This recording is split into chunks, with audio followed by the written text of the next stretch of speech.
Vanakkam. We all would like to have a very organized life and work setup, isn't it? Especially the work setup part. But are we able to achieve it as much as we wanted to? All we seem to have is a mad rush to get to work and then a flurry of activity and finally end up with a dead tired evening with no time to, as they say, smell the flowers. Why has it not been possible? Then what do we need to get it done like that? How can we organize our work? You can get it done with just a little effort. But imagine the amazing effects of having an organized life. Shall we see how we can go about arranging this organized life and work schedule? On this Monday motivation program, it is all the more relevant that we talk about the mantras for developing an organized life and work. First, let us see what are the benefits of having an organized life and work. It actually gives you time for the work that matters. It is a high impact way to help yourself feel better and happier at your job. So what do you get when you organize your work schedule? First is you get a more flexible schedule. When you take control of your tasks, you can organize it in such a way that it gives you more time for focus and deep work. The time to follow your passion, whether it's arts or photography or writing or whatever. And when things are organized, you know where everything is, when they are due, and you're not going to worry because every task is going to be assigned and has a deadline. So ultimately you have less stress. That means the mental list that is always running in your mind on what needs to be done has been safely taken care of, and so there is more space in your brain for focus and creativity. So no more getting stressed and overwhelmed where you are likely to make hurried decisions which can further increase the stress. And more of this will ultimately lead to burnout. So organizing your work schedule helps you feel in control of your work. Ultimately, it increases productivity and reduces the risk of burnout. But how do we go about to achieve this organizing the life and work? Let us see the 6 basic steps towards this goal. They can be considered as the 6 basic mantras for organizing our life and work. The first mantra: track your to-do list in a central place. The more you try to mentally track things in your brain, the less productive you will be. So the first step is to get all these to-do things out of your brain and make better to-do lists and write them down, or you can even use apps nowadays. There are many digital to-do list managers that show you all your tasks, deadlines and due dates in one place so that you can take action faster and move effectively. The second mantra is you need to learn to manage your time. This time management is a critical part of being organized. If you are not in control of your time, you are simply not in control of your tasks. That's all.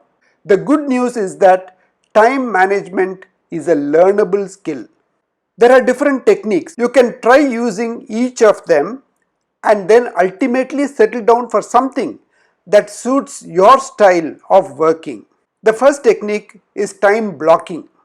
By this technique, you schedule every single moment of your day.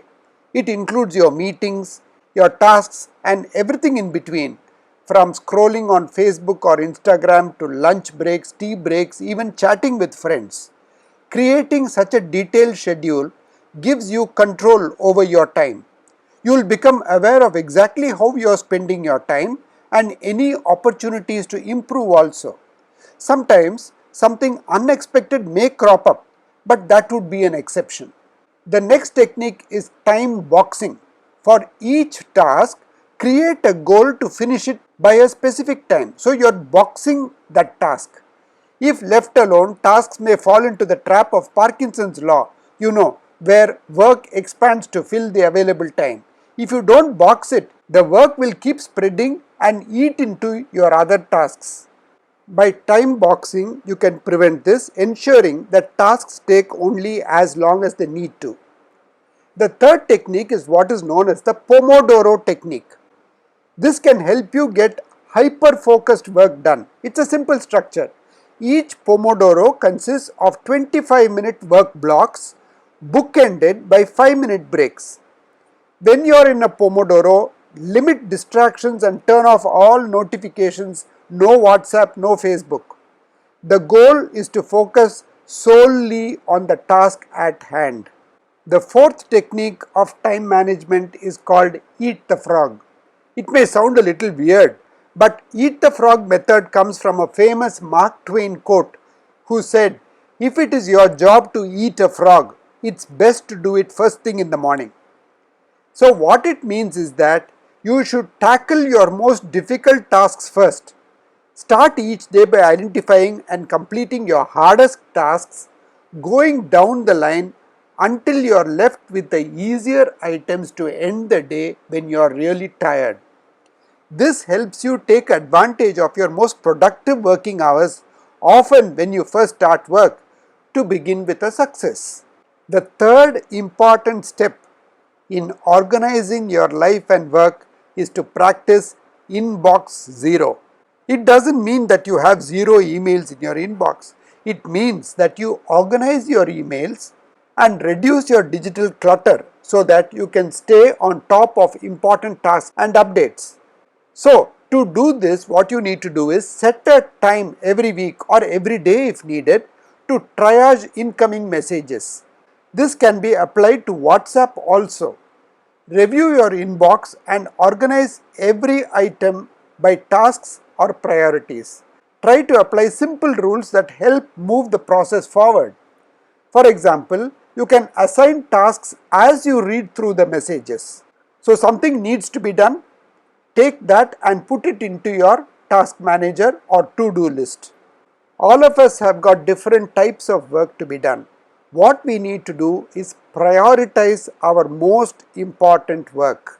There is a difference between work that makes you feel productive and work that helps you to move forward. One might make you feel good, but the other one is the type of work that will ultimately help you grow your career and your life. Once you have prioritized your work, you find you've got different categories of work. Determine which ones are the highest priority with an Eisenhower matrix. So some tasks are important and urgent. This is your most important work. Assign these to yourself and prioritize anything in this bucket. The second category is important but not urgent. These are valuable but might need to get done today. Schedule them in your to-do list to ensure that they get done. The next priority is not important but it is urgent. They are not important to you but they absolutely must get done. Assign these works to others who can quickly and efficiently manage them. And the last category is not important and not urgent. Remove completely. This is work for the sake of work. Do not let this sit on your brain. Do not let this occupy any space on your to-do list. It is important to ruthlessly remove such tasks. And finally, as part of this organizing your work and life schedule, declutter your physical and virtual space. I have seen some colleagues whose desktop is just cluttered with so many folders and pictures and everything.